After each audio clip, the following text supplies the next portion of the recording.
Assalamualaikum warahmatullahi wabarakatuh. Perkenalkan, nama saya Fitri Alfaiza dengan NIM 43224067 dari kelas 1 DTKI. Di video ini saya akan menjelaskan tugas video tugas ke-13 termodinamika.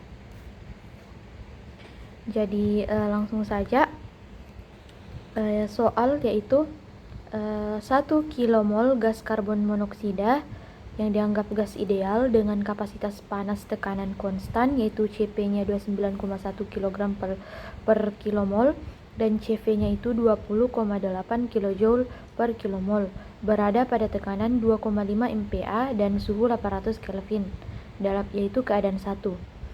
Dikembangkan secara isobarik hingga volumenya 2 kali lipat dalam keadaan 2. Didinginkan secara isohorik sehingga suhu 600 Kelvin. Keadaan 3. Dikompresi secara isotermal hingga tekanannya menjadi 3,0 MPa yaitu keadaan 4 dan didinginkan secara adiabatik hingga tekanan kembali ke 2,5 MPa keadaan 5. Hitunglah untuk setiap proses yaitu delta E, delta H, Q, W, delta S, dan delta G untuk masing-masing proses. Jadi langsung saja jawabannya. Yang pertama, dalam proses isobarik. Yang pertama yaitu V2 per V1 sama dengan T2 per T1. Jadi nilai dari T2 itu 2 kali T2, di mana 2 didapat karena pada soal itu terdapat pada soal yaitu volumenya 2 kali lipat. Jadi di sini pada T2, rumus T2 itu 2 dikali dengan T2 menghasilkan 2 kali 800 yaitu 1600 Kelvin.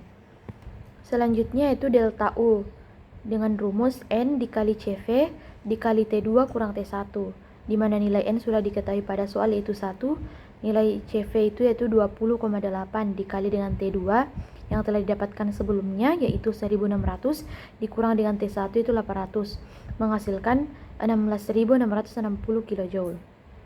Selanjutnya itu menentukan nilai delta H dengan rumus N dikali Cp dikali T2 kurang T1, di mana N-nya itu 1 dikali Cp 29,1, T2 1600 dikurang T1 itu 800 menghasilkan 23.280 kJ.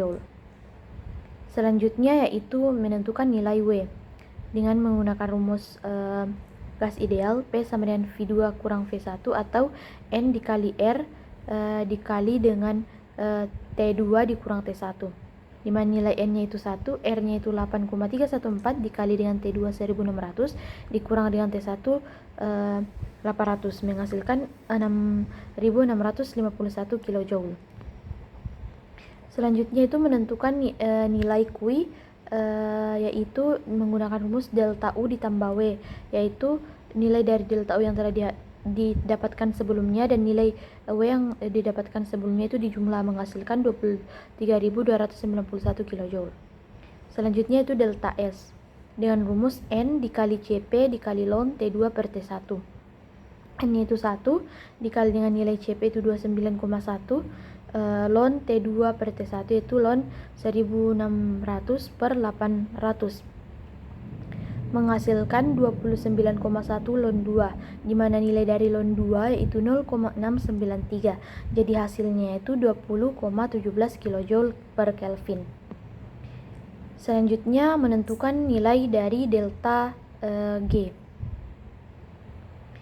dengan rumus N dikali Cp dikali T2 kurang T1 dikurang T2 ln T2 per T1, di mana sebelumnya nilai dari N dikali Cp dikali T2 kurang T1 itu sudah didapatkan yaitu 29,1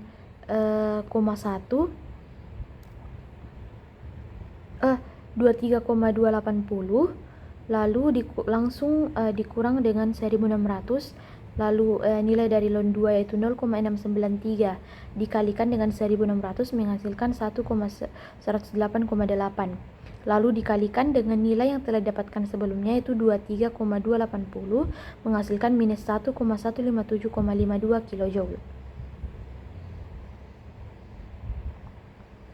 Selanjutnya itu isohorik Yang pertama kita tentukan nilai P3, di mana P3 sama dengan P2 dengan rumus T3 per T2 menghasilkan P2-nya itu 25 MPa dikali dengan T3 itu 600 per T2 itu 1600 yang hasilnya 0,9375 MPa. Selanjutnya itu delta U dengan rumus N dikali CV dikali T3 kurang T2, di mana nilai N itu 1, CV itu 20,8, T3 itu 600 dikurang dengan T2 itu 1600, jadi 20,8 dikali dengan minus 1000 menghasilkan minus 20,800 kJ. Selanjutnya yaitu kita menentukan nilai dari delta H dengan rumus yang digunakan yaitu N dikali CP dikali T3 per T2, di mana kita substitusi masuk nilainya yaitu N-nya itu 1, CP-nya itu 29,1 dan T3 itu 600 dan T2 itu 1600 yang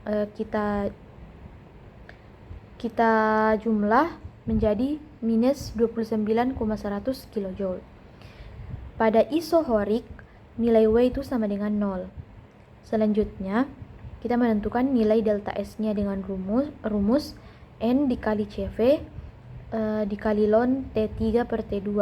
Lalu kita substitusi masuk nilainya. N itu 1, CV itu 20,8 dan ln T3 itu 600 per T2 itu 1600. Lalu kita jumlah 20,8 dikali dengan ln 0,375, di mana ln ini tuh 600 dibagi dengan 1600 menghasilkan 0,375. Lalu kita kalikan 20,8 dikali dengan ln 0,375 itu menghasilkan minus 20,401 kJ per Kelvin. Selanjutnya kita menentukan nilai Q, di mana nilai Q itu sama dengan nilai delta U, yaitu minus 20,800 kJ. Baik, selanjutnya kita akan menentukan nilai dari delta G dari isohorik dengan rumus N dikali CP dikali T3 kurang T2 dikurang T3 ln T3 per T2. Lalu kita substitusi masuk nilainya. 1 dikali 29,1, T3 itu 600 dikurang T2 1600 dikurang T3 itu 600 ln T3 600 per T2 itu 1600. Lalu kita mencari tahu hasilnya itu minus 29,100 dikurang 600 ln 0,375 menghasilkan ln 0,375 itu 0,980. Lalu dikalikan dengan 600 itu minus 588. Lalu kita kalikan dengan minus 29,100 menghasilkan 558,9 kJ. Selanjutnya itu kita menentukan isotermal, di mana yang pertama kita tentukan terlebih dahulu itu P3. P3 itu sama dengan P1 kali T3 per T2. Kita masukkan angkanya yaitu T3 per T1 2,5 itu P1 per T3 dikali T3 itu 600 per 800 menghasilkan 1,9 MPa. Lalu kita menentukan nilai dari W, yaitu rumus yang digunakan N dikali R dikali T ln P3 per P4. Lalu kita substitusi masuk nilainya.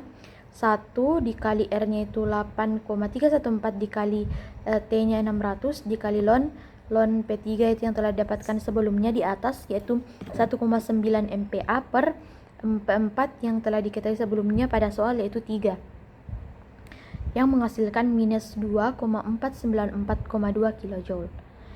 Selanjutnya menentukan nilai Q sama dengan minus W. Jadi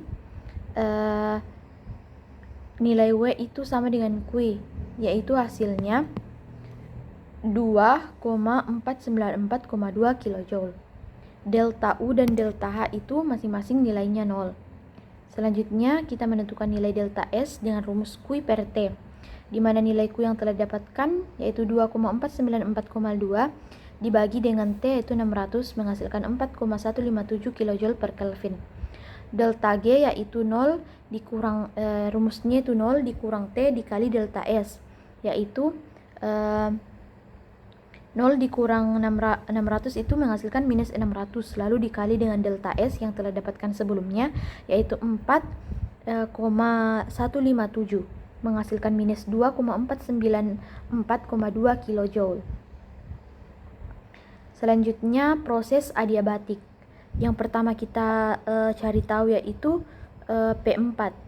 P4 sama dengan 3 MPa, P5 sama dengan 2,5 MPa, T4 sama dengan 400 Kelvin.